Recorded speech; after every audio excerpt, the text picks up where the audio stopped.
What's up, gamers? This is NGG here with another review video. This time it is for River City Girls. This is the first one. Part 2 should be out very soon, and we beat this game in September? Yeah, I want to say September.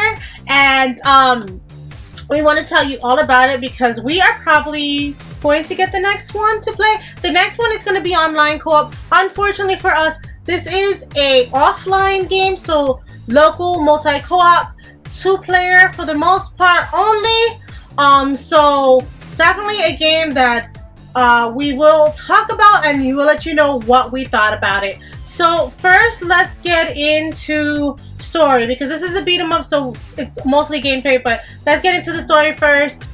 So the story takes place, you get introduced to Masako and Kyoko? Kyoko, yeah, I think it's Masako and Kyoko. Yeah, so you were Masako and I was Kyoko. Yeah, so you get introduced to them and they see a video of their boyfriends being kidnapped. Their boyfriends are Kunio and Ricky. So we start out in the school.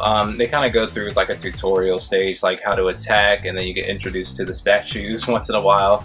And then it's kind of just, it's a beat 'em up style game, and then you're just trying to find your boyfriends Kunio and Ricky for the school portion, and that's kind of how it starts off, really. Yeah, so the most of this game, the story is you're definitely looking for your boyfriends. You're fighting different bosses, beating them down because you hear, oh, this person has your boyfriend, because you see them go into like this locked van thing, and so you're searching every boss you fight is where they told you that your boyfriends were next. So every place you go, you're looking for your boyfriends, and yeah, and then you meet like characters along the way, like this guy who hides in a dumpster who will send you missions. And I didn't know this, but a lot of these characters are voiced by YouTubers. You want to tell us some of the YouTubers and who they voiced? Yeah, so the trash can character that like gives you side quests to like kind of roam around the map, he's voiced by Jacksepticeye.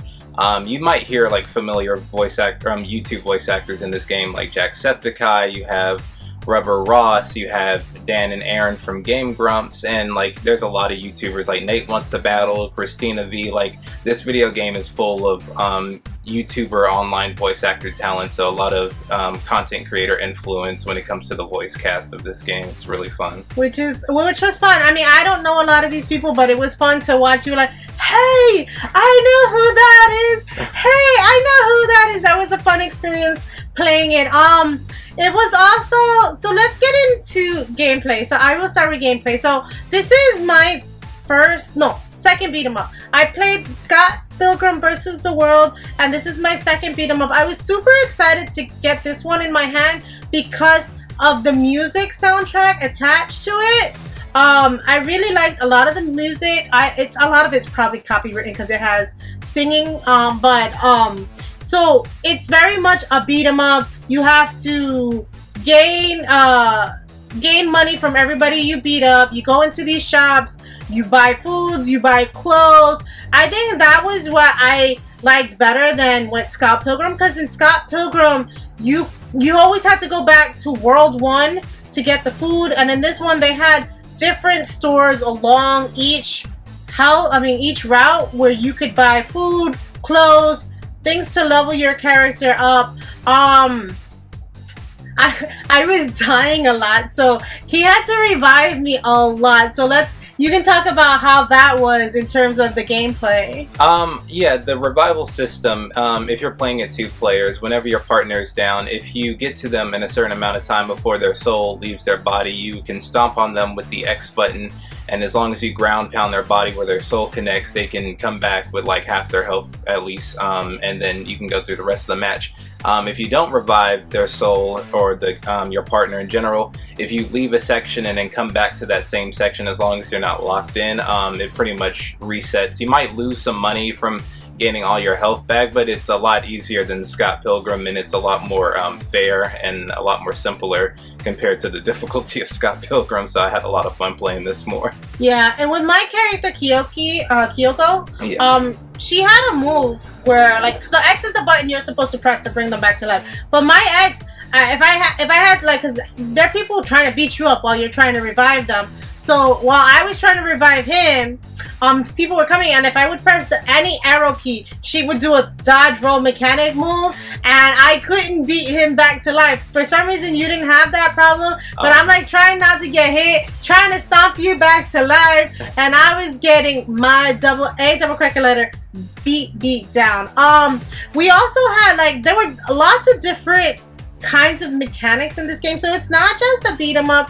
You had let's talk about, like, the leveling system was the dojo. Yeah. So you want to talk about the dojo a little? Yeah, I can talk about the dojo. So you'll have 2 dojos in this game.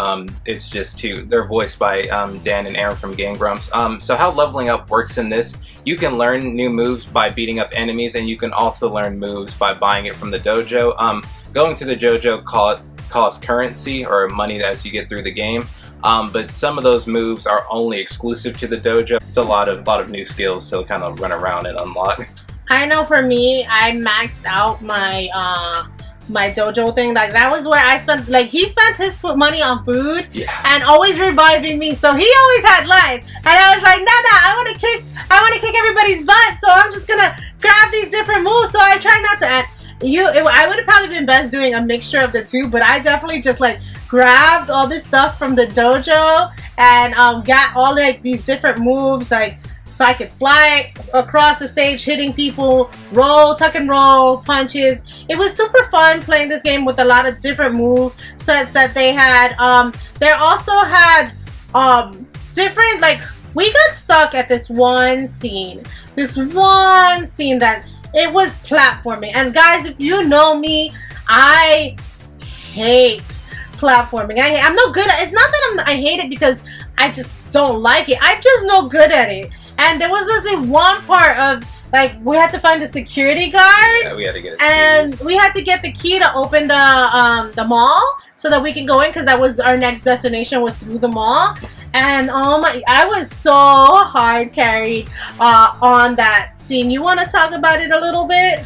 Yeah, so right when you leave the school, you're trying to get to the next level, which is the city, and then they tell you that you have to get the key from the security guard. The problem is this has to do with platforming, and while you see the security guard and these pillars that you have to jump on, they don't really teach you how to platform very well, so it's kind of trial and error. And when you do get the key, you have to make it to the other side to exit, and it's full of toys, and if you land on the ground or hit one of the toys by accident, he'll tell you to get out of his house, and you have to reset the whole thing again. So yeah, oh my god, that was so we were there, what, like half an hour, 40 minutes? Yeah, that was the longest one. I'm gonna say this game only took us maybe 4 hours to beat, and half an hour of that time was that stupid board. That's how bad it was. Like, that's how bad, because even if he wanted to do it by himself, he couldn't, because I had to make it to at least a certain point where he could move around the room, and you'll probably see what I'm talking about while I'm talking about it.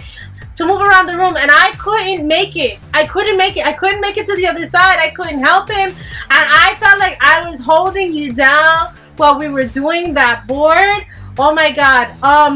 And then there are some other kinds of mechanics they switched up with the different style besides just beat 'em up. So we had a boss fight that ended up looking like a Mega Man board. One of those. It changed the whole nature of how it normally is, and it was no longer a beat 'em up. It was a Mega Man stage. We were fighting that fashion designer. Remember? Yeah, she was the one that was doing the dresses. Yeah.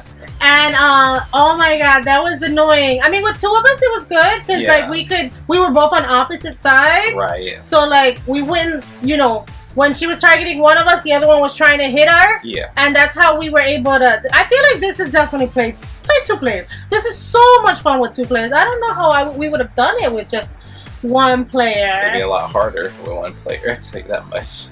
Yeah, probably a lot harder. What other mechanics did you like in this game? It was really that I like. I don't think I had any mechanics that I like. I do like the level up system where you would get your own skills, but other than that, I don't have any other mechanics really. Yeah.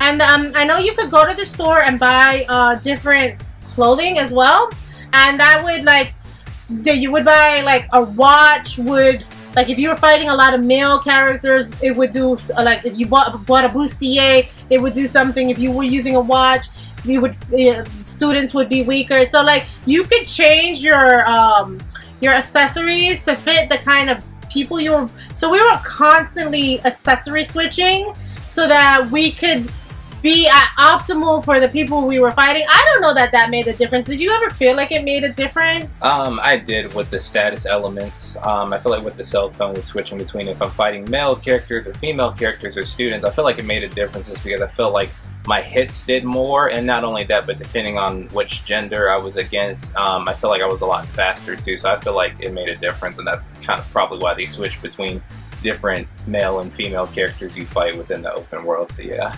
Yeah, and then you could also recruit some of these characters. Like they would be on their hands and knees begging for you not to beat them up, and like most of the times I would just keep hitting them, keep wailing on them because I would miss that opportunity to recruit them. But you can recruit people. You did a lot of recruiting yourself. Yeah. And you ended up using them a lot more than I did. Yeah, it wasn't until like we got to downtown with the Terminator enemies where it was just like, okay, this is just a natural habit, whereas before it was very like once in a while typical. Yeah, and I mean that was, so they were like your little supports. Each of them did a different thing, and they made that kind of a collectible too, so you could collect all the different kinds of people you were battling against. So like, and it wasn't all the time, so every once in a while they would beg for forgiveness and beg you not to kill them, and then be your assist trophy kind of thing. And you could see how many you've gained and what colors they were, because like the different colors did different things. Like they were stronger, weaker, all that good jazz, because like that's how they did their monsters or bad guys or their students. Because it wasn't, besides the Terminator people, all of these were people that we were fighting in this game. So they would just change the color of their clothes, and that's how you knew which one was stronger and which one was weaker. But let's get into ratings now. Out of 5, what would you give River City Girls? I would say I would give it a 4. This was really fun. The reason why I would give it a 4 is because the boss fights were really fun. The voice acting was amazing, even with the influencer YouTube covers.